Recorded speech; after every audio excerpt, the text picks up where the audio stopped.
전능하사 천지를 만드신 하나님 아버지를 내가 믿사오니 그의 아들 우리 주 예수 그리스도를 믿사오니 이는 성령으로 잉태하사 동정녀 마리아에게 나시고 본디오 빌라도에게 고난을 받으사 십자가에 못 박혀 죽으시고 장사한 지 사흘 만에 죽은 자 가운데에서 다시 살아나시니 하늘에 오르사 전능하신 하나님 편에 앉아 계시다가 저리로서 산 자와 죽은 자를 심판하러 오시리라.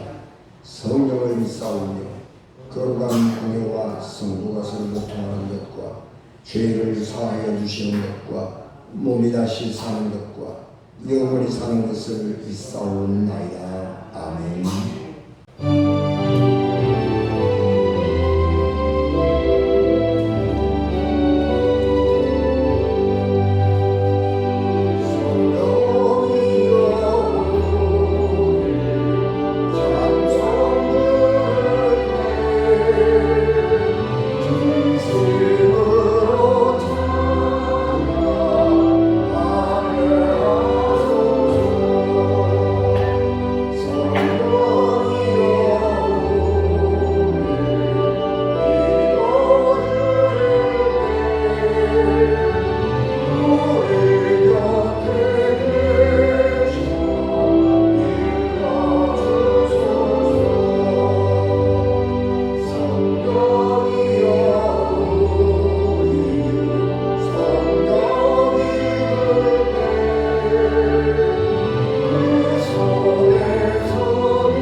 집에 들어가시니 우리가 다시 모임으로 십자가 의결을 돕는지라. 예수의 친척들이 듣고 그를 붙들러 나오니 이는 그가 미쳐 땀흘러라.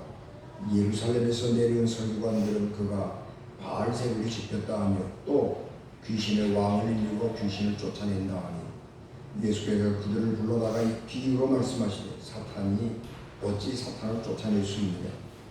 또 만일 나라가 스스로 분쟁하면 그 나라가 설 수 없고 만일 집이 스스로 분쟁하면 그 집이 설 수 없고 만일 사탄이 자기를 거슬러 일어나 분쟁하면 설 수 없고 망하느니라. 사람이 먼저 강한 자를 결박하지 않고는 그 강한 자의 집에 들어가 세간을 강탈하지 못하리니 결박한 후에야 그 집을 강탈하리라.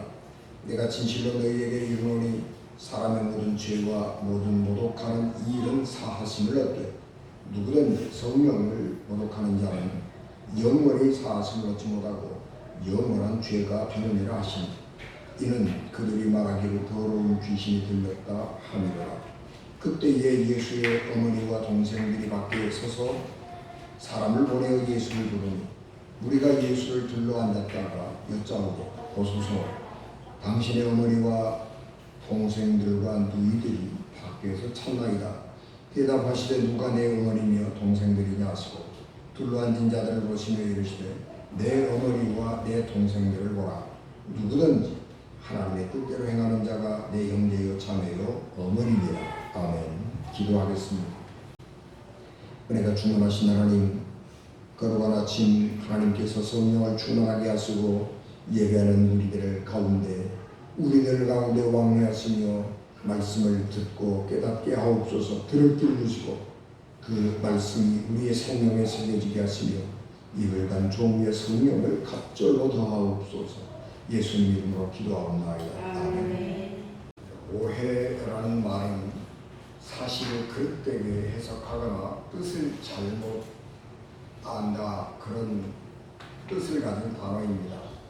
오해는 한 사람의 말이나 행동을 자기 마음대로 상상하면서 그 사람의 마음을 엉터리로 해석하거나 뜻을 잘못 알아서 다른 사람을 아프게 하는 나쁜 행동입니다.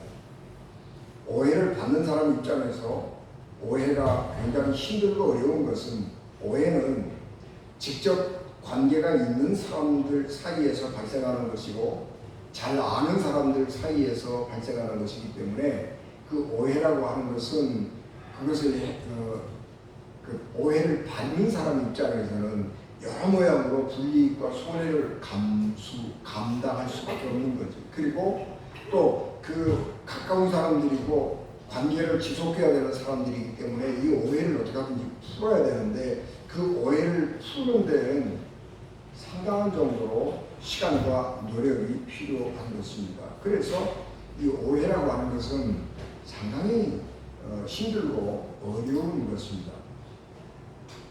지금 우리가 살아가는 세상은 두 개의 세상 가운데 살아가죠. 하나는 우리가 살아가는 현실, 그리고 또 하나는 가상의 인터넷상에서 살아가는 가상현실. 이 두 가지 속에서 살아갑니다. 옛날에는 가상현실이 없던 시절에는, 인터넷이 연결되어 있지 않았던 시절에는 이 현실 세계에서만 인간관계에서 생기는 오해가 발생하기도 하고, 그렇기 때문에 이 오해의 발생의 범위가 좁고 피해의 범위도 좁았습니다. 그런데 요즘에는 사람들이 이 가상세계에 여러 모양으로 연결이 되어 있고, 또 사람들이 묘해서 관심받고 싶은 그런 어떤 욕망이 있잖아요. 그래서 인터넷상에 들어가가지고 자기를 자꾸 이렇게 노출을 시키는 거예요. 그리고 다른 사람들이 자기에게 관심을 보여주는 것을 기뻐하고 즐거워하고 그러고 살아간단 말이에요. 그런데 오해가 그 가상 공간 안에서 발생을 하게 되면, 이거는 우리 현실 세계에서 느끼는 이 오해보다는 훨씬 더 피해가 커지는 것입니다. 왜냐하면 이 가상 공간이라고 하는 세상은 얼굴도 감추고 이름도 감추어진 세상이거든요. 그렇기 때문에 우리가 서로 연결이 되어 있기는 하지만은 이름도 모르고 얼굴도 몰라요. 별명으로 통하고 이게 다른 이름으로 통하기 때문에 이 가상 세계에서 접촉하는 사람들은 자기가 가려져 있다고 하는 점에서 안도감을 느끼는 겁니다. 사람이라고 하는 것은 자기의 신분이 감추어지면 얼마든지 잔인해질 수 있고 얼마든지 거짓을 말할 수 있는 거예요. 그래서 언제 죄악은 많이 이루어지느냐 그러면 자기 얼굴이 드러나지 않은 밤에 일어나요. 아무도 모르는 사람들이 있는 곳에서 죄악이 발생하는 것입니다. 그렇기 때문에 이 가상현실 세계에서 자기 신분을 감추고 얼굴을 감추고 있기 때문에 어떤 사람들에게 어떤 소식이 일어나면 마음껏 비난하고 공격할 수가 있는 거예요. 그래서 이 가상현실 속에서 일어나는 이 오해, 그리고 그 오해에 대한 반응은 격렬해질 수밖에 없는 것이고, 이 오해를 받고 있는 사람 입장에서는 엄청난 상처를 받게 되는 것입니다. 하여튼 중요한 것은 오해를 받는 사람이나 오해를 하는 사람 모두에게 좋은 일은 아니고 불쾌한 일이고 굉장히 아픈 일인 것입니다. 예수님도 오해를 받았습니다. 의로운 일을 하면 사람들이 다 박수 쳐주고 사람들이 다 그 사람 의롭다고 인정해주고 그 사람을 존중해주는 것이 아닙니다. 의로운 사람이 모든 사람들로부터 환영받지 못하는 것입니다. 왜냐 그러면 정의로운 행동이라고 하는 것은 어떤 사람들에게는 굉장히 옳은 일이고 좋은 일이지만은 어떤 사람들에게는 어마어마한 피해를 유발하는 일이기 때문에 그렇습니다.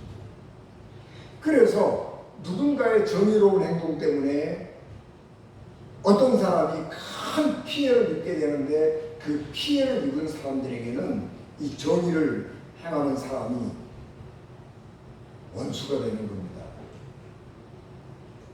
그래서 정의로운 사람들을 비난하는 거죠.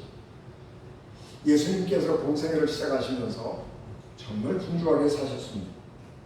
복음을 전하고 기적을 행하면서 많은 사람들의 질병을 고쳐주셨습니다. 그래서 모든 사람들의 관심이 예수님에게 집중이 되었습니다.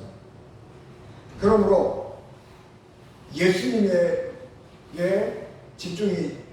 관심이 집중되는 사이에 관심을 빼앗긴 사람들이 있지 않겠어요? 그 사람들에게는 예수님이 질투의 대상이 되는 것입니다. 예수님께서 하나님의 말씀을 전할 때에 그 예수님이 전하는 말씀 때문에 위로를 받는 사람도 있지만 예수님이 전하는 말씀 때문에 찔림을 받는 사람도 있는 것입니다. 그런데 예수님이 전한 말씀 때문에 상처를 받은 사람들은 예루살렘을 중심으로 한 종교 기득권자들이었고, 예수님의 말씀에 위로를 받은 사람들은 멀리 떨어져서 힘겹게 하루의 삶을 살아가고 있는 아주 민중들, 서민들이었습니다. 그래서 예수님께서 오해를 받게 되는 것입니다. 뿐만 아니라 예수님의 기적 이야기는 너무너무 놀라운 것이었습니다. 예수님이 그냥 사람들에게 인기가 있다라고 하는 것만 가지고 사람들의 관심을 집중시킨다라고 하는 것, 그 가르침이 참 탁월하다라고 하는 것 때문에 관심을 받고 사람들의 칭송을 받는 것까지는 그래도 좀 이렇게 참아줄 수가 있겠는데, 예수님의 말씀과 그 말씀에서 나오는 놀라운 능력들, 그런 것들은 이제까지 인류 역사에서, 이스라엘 역사에서 본 적이 없는 놀라운 것들이었습니다. 이스라엘 역사에는 종종 예언자들, 선지자들이 있어서 기적을 행하고 하나님의 능력을 보여주는 사람들이 종종 있기는 했지만, 예수님처럼 이렇게 광범위하고 그리고 그 능력이 정말 놀랍고 탁월해서 불가능한 일이 없을 정도로 예수님이 그런 능력을 행하시니까 사람들은 놀라운 것입니다. 그래서 예수님이 가는 곳마다 사람들이 몰려들었고, 그 중에는 어디에서도 해결하지 못하는 난치병을 앓는 사람들도 있었습니다. 예수님의 입장에서는 가는 곳마다 복음을 전하기 위해서 갔는데 사람들이 몰려들었고, 그 중에는 심각한 삶의 고난의 문제들을 가지고 오는 사람들이 있어서 예수님은 이 사람들을 외면할 수가 없었던 것입니다. 그래서 복음을 전하시고 그런 삶의 심각한 문제를 일으키고 심각한 위기를 가져다주는 그런 고난, 고통을 가진 사람들을 물리적으로 치료해 주시고 고쳐주신 것입니다.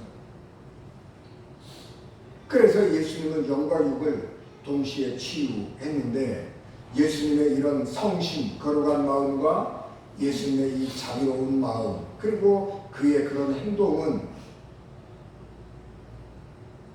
갈릴리 호수뿐만 아니라 유대 온 지방에 널리 퍼져왔고, 사람들이 예수님의 이런 행적을 오해하기 시작을 했습니다. 그래서 종교 지도자들은 같은 하나님을 믿는 사람인데 자기에게 없는 능력이 있는 거예요. 그래서 예수님을 뭐라고 오해했느냐, 뭐라고 비난했느냐 그러면 예수님은 귀신 들린 사람이다, 그렇게 오해했습니다. 저 귀신 들리지 않고는 저렇게 어떻게 큰 능력을 행할 수 있어?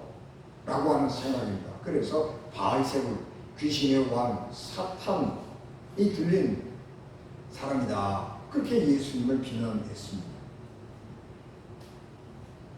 그래서 예수님께서 가는 곳에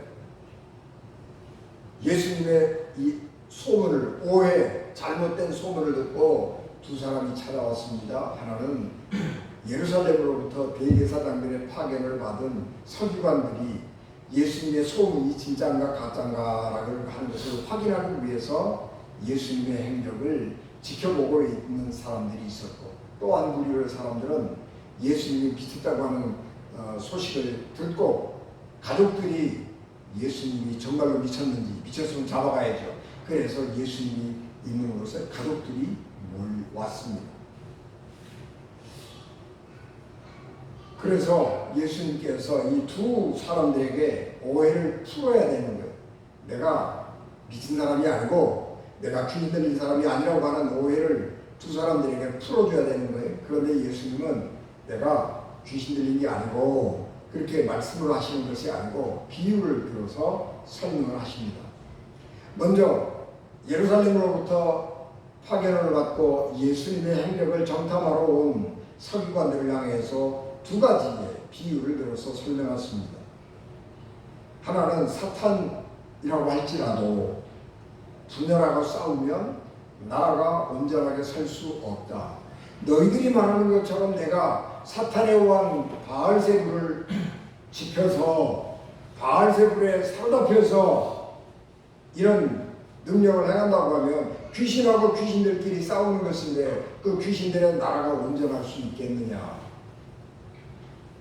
귀신과 귀신은 자기들 나라가 망하는 길로 가지 않는다라고 하는 것을 말씀하시는 것입니다. 사탄도 자기 나라가 확대해지고 확대되고 자기가 강대해지기를 원하지 싸우다가 스스로 자멸하는 걸 원하지 않습니다. 그러니까 예수님이 행하시는 이 일은 사탄의 왕 바알세불을 힘으로 산 것이 아니라 그런 말씀이죠. 그 다음에 두 번째는 강한 자와 강한 강도와 약한 집주인의 비유입니다. 강도가 어떤 집에 들어가서 강도짓을 하려고 그러면 집주인보다는 숫자도 많아야 되고 집주인보다는 힘이 강해야지. 그래야 집주인을 결박해서 한쪽으로 몰아넣고 집주인이 감추어 놓은 보물들을 다 털어갖고 도망가는 거 아니겠어요? 지금 예수님이 행하시는 일은 귀신들이 결박을 당하는 거예요.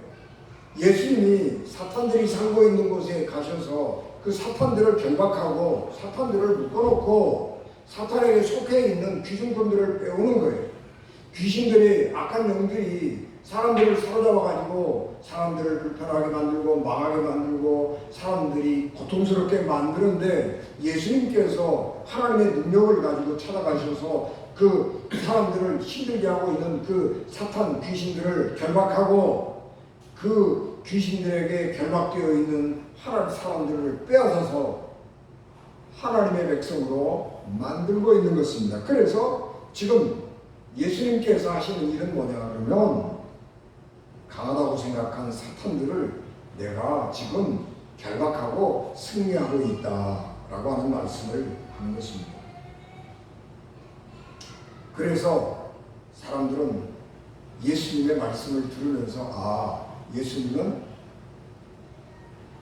우리가 사탄에게 사로잡혔다라고 생각하는 것은 오해였구나 라는 생각을 하게 되는 것입니다.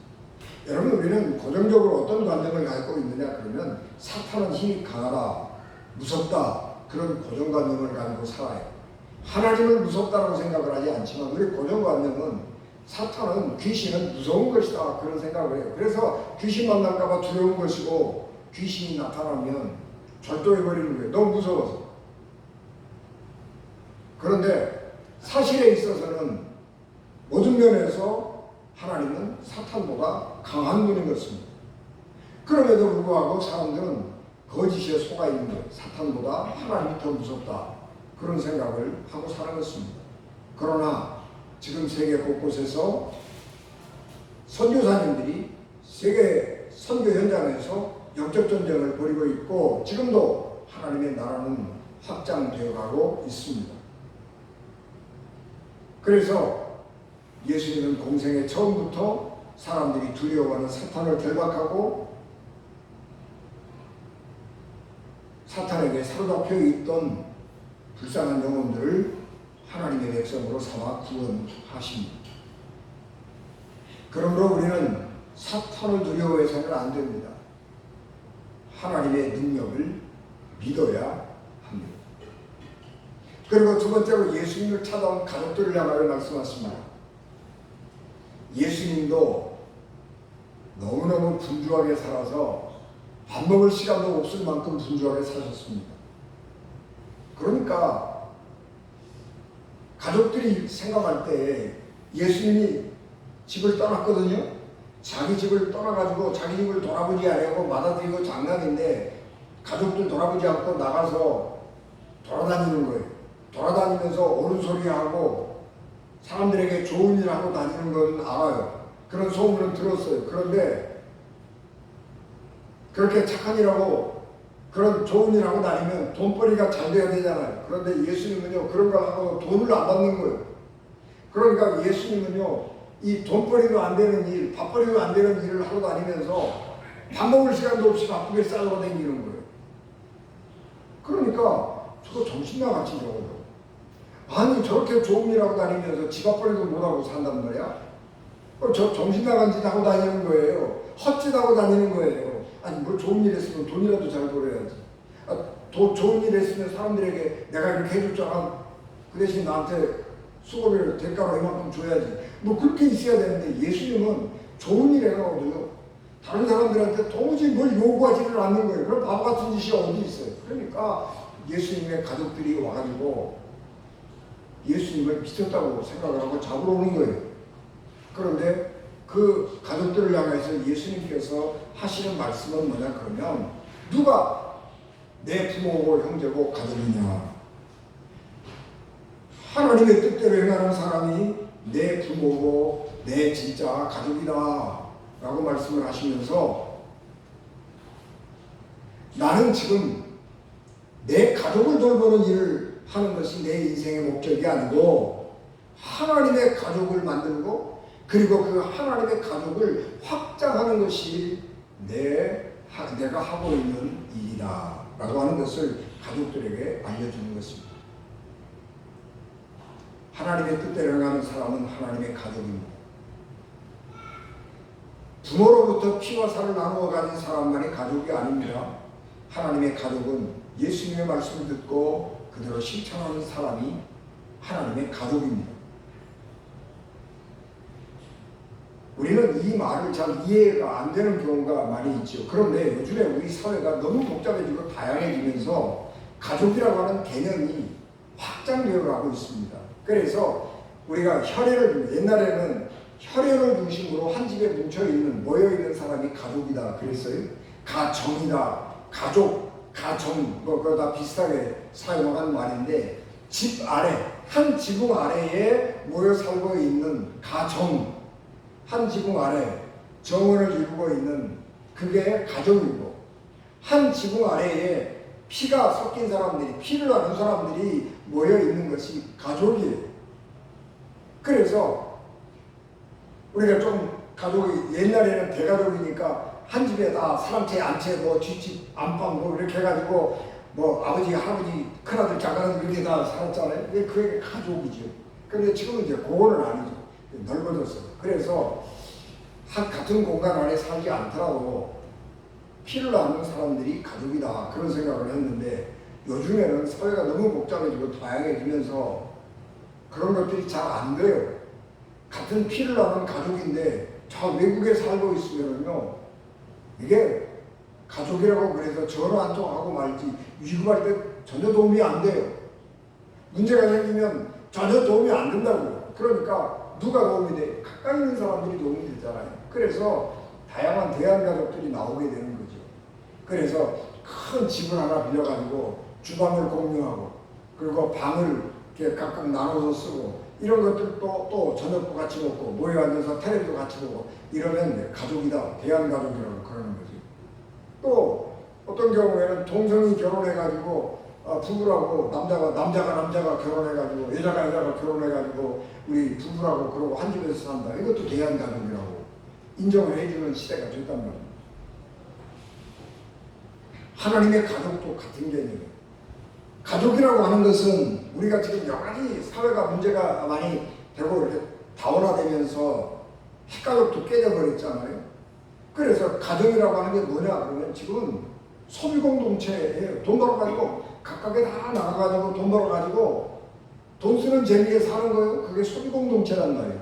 그래서 기껏해야 감정공동체 같이 즐기고 돈 벌어가지고 같이 이렇게 쓰고 뭐 소비공동체 공동 공동체 뭐 그렇게 되는 거예요. 가족이. 그런데 진짜 가족이라고 하는 것은 가치 공동체가 되어야 되는 거예요. 가치. 가족이라고 하는 것은 가치가 같아야 되는 거예요. 가치. 아무리 가족이라고 피를 나는 형제라고 할지라도 가치가 다르다는 거예요. 그건 분쟁하고 싸울 수밖에 없는 거예요. 그래서 가족이라고 하는 것은 가치가 중요한 거예요. 어떤 가치를 가지고 살아가느냐. 부부라도 같은 가치를 가지고 살아야 되는 거예요. 그래야 그 가정이 건강하고 행복한 가정이 되는 거예요.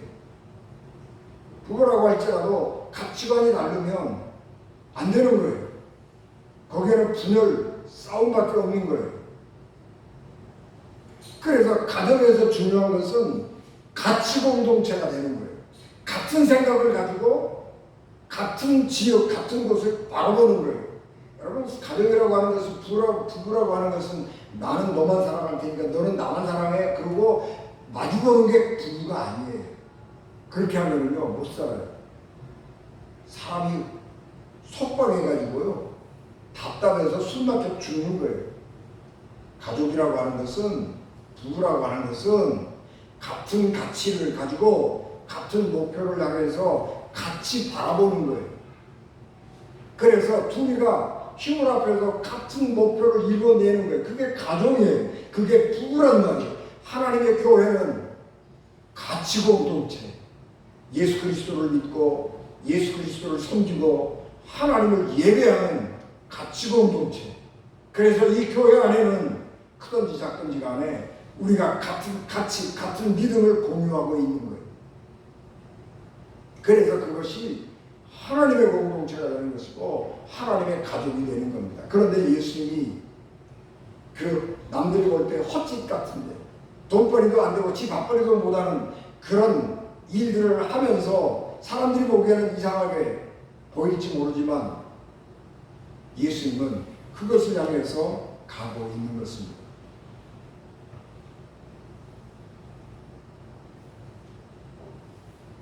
예수님은 귀신의 왕 바알세불에게 사로잡힌 사람이다 라고 예수님을 오해하는 사람들, 그리고 그런 오해를 바탕으로 해서 예수님을 비난하는 사람들을 향해서 예수님은 준엄한 심판의 말씀을 하십니다.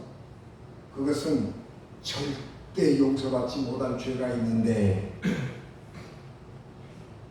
성령 회방죄다 라고 하는 것입니다. 우리가 성령 회방죄라고 하는 말은 성경에 쓰여 있지 않지요. 그러나 하나님의 능력을 의도적으로 폄하하고 의도적으로 무시하면서 왜곡하고 오해하고 비난하는 죄, 이 죄는 절대 용서받을 수 없다라고 하는 죄입니다.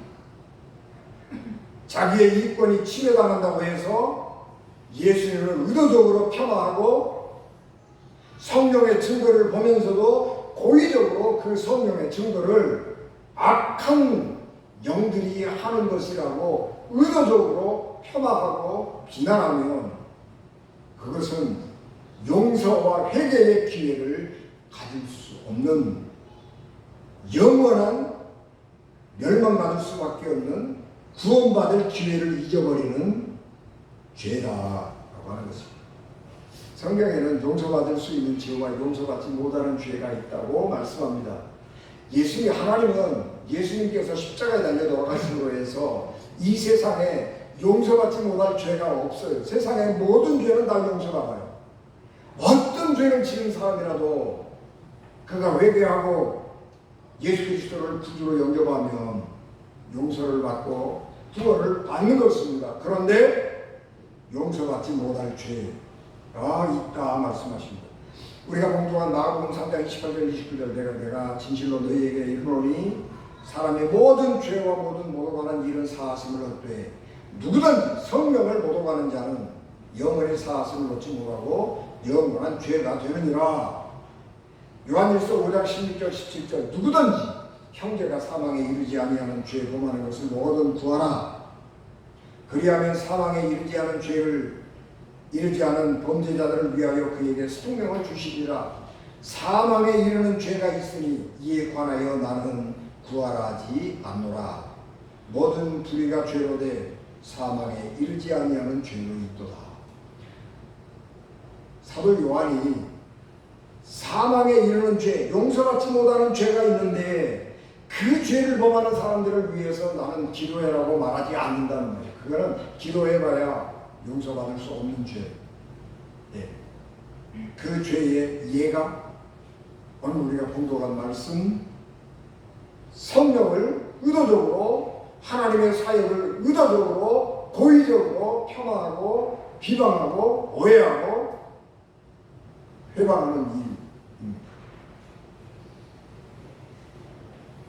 히브리서 6장 4절 6절 말씀에 한번 빛을 받고 하늘의 은사를 맛보고 성령에 참여한 바 되고 하나님의 선한 말씀과 내세의 능력을 맛보고도 타락한 자들은 내가 새롭게 하기 위하여 회개하게 할 수 없나니 이는 그들이 하나님의 아들을 다시 십자가에 못 박아 드러내놓고 욕되게 함이라.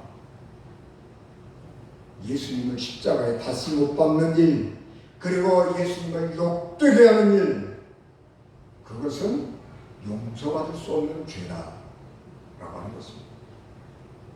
히브리서 10장 26절 우리가 진리를 안즉 지식을 받으러 진지 죄를 범한즉 다시 속죄하는 제사가 없고, 여러분 용서받지 못하는 죄도 있다라는 사실. 옛날 그 영성가들 수도사들은 죽음에 이르는 죄를 7가지로 설명했습니다. 죽음에 이르는 죄 7가지는 교만, 시기, 분노, 나태, 탐욕, 탐식, 정욕, 이런 7가지였습니다. 이게 8가지는 맨 처음에 8가지가 있는데 그걸 이렇게 줄였어요. 7가지로 줄였습니다. 이런 죄악은 지금도 우리의 영혼에 심각한 이 타격을 주는 죄들이에요. 여러분 교만, 시기, 분노, 나태, 탐욕, 탐식, 정욕 이런 것들은요 우리가 용서받지 못할 죄는 안 되지만 그런 죄를 우리 마음속에 가지고 있으면 죽음에 이르는 거예요. 교만한 사람 죽음으로 가는 길, 시기, 질투, 분노, 분쟁 이런 마음들을 가지고 있는 사람들은 틀림없이 파멸에 가는 것입니다. 이런 죄들을 우리가 회개해야 되는 것입니다. 사람이 오해를 하지 않으려면 사람을 올바로 봐야 되거든요. 올바로 분별해야 돼요. 예.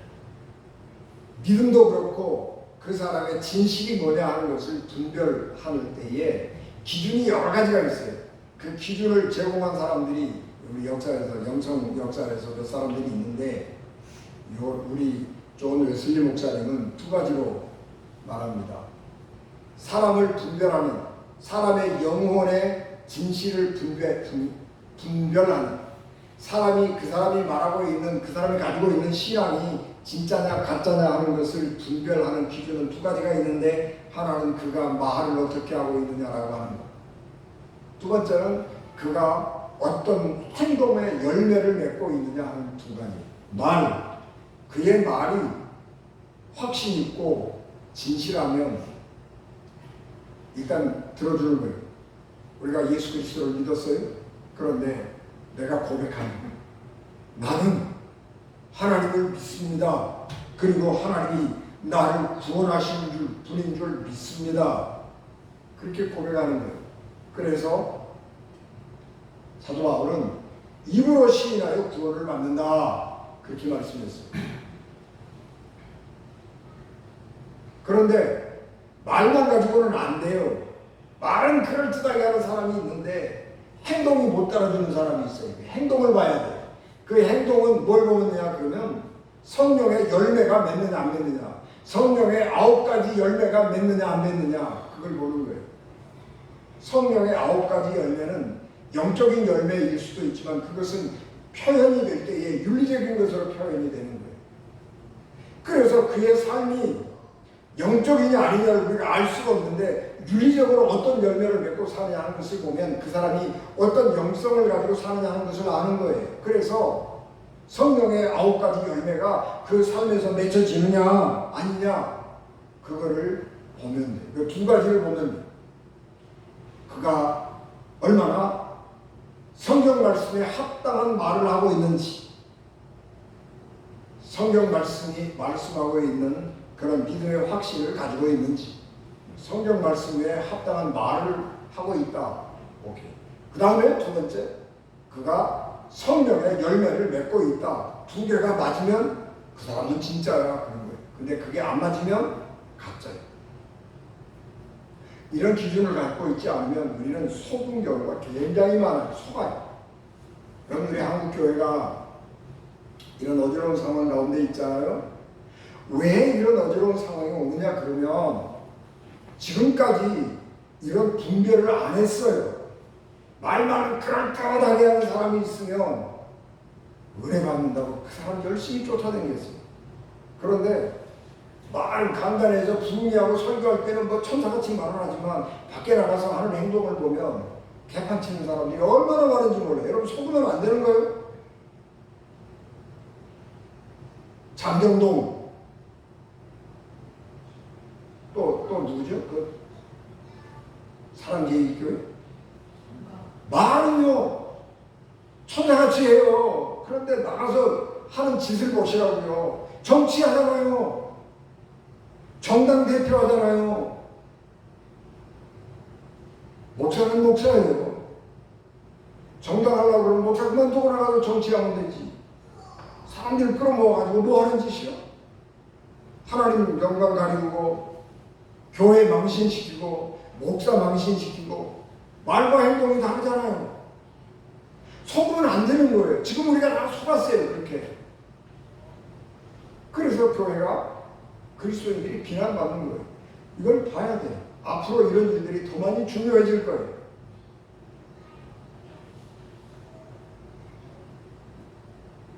그 사람이 얼마나 성서적인 말을 하느냐, 그 다음에 또 하나, 그가 얼마나 삶에서 성령의 열매를 맺느냐, 이 2가지를 봐야 돼요. 굉장히 중요한 거예요.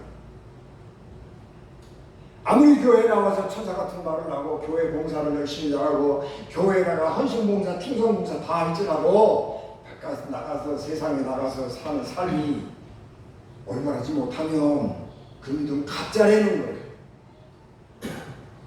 옛날에 우리가 잘못 판단했어요. 교회에서 충성봉사하고 목사말 잘 들면 장로시켰잖아요. 근데 교회 안에서는 천사같이 장로하고 화장실 공부도 하고 뭐 주차장에서 봉사도 하고 별짓별 다 해요. 그런데 밖에 나가면 딴짓 하잖아요.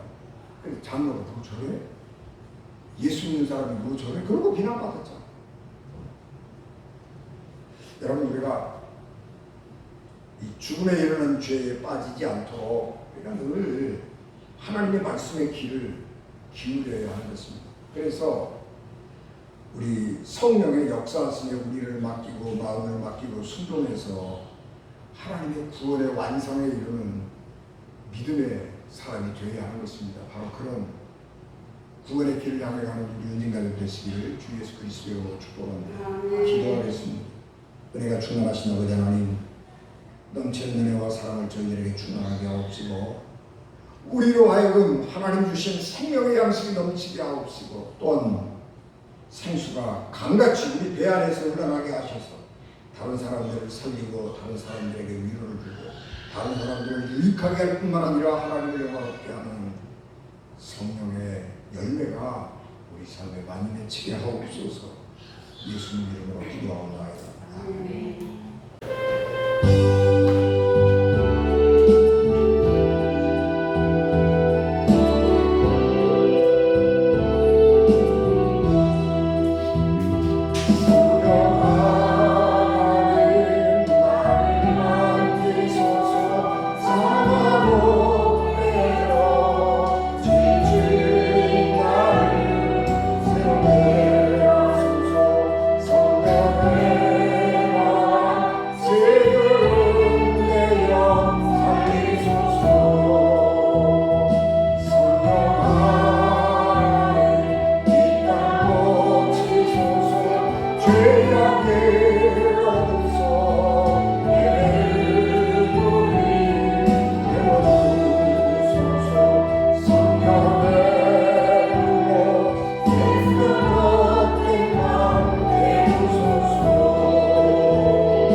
오셔서 우리를 하나님 나라로 인도하시는 예수 그리스도의 은혜와 죄인들을 구원하시려고 자기 아들을 십자가에 버리신 하나님 아버지의 극진하신 사랑하심과 성령님의 감동 강의 역사기로 통대지에 주관하신 예배를 마치고 돌아가는 사랑하는 성도들 심령과 가정과 기업과 어린 자녀들 위해 피값으로 세우신 우리 은진 교회 위에 지금부터 영원히 함께 하시기를 간절히 축원하옵나이다.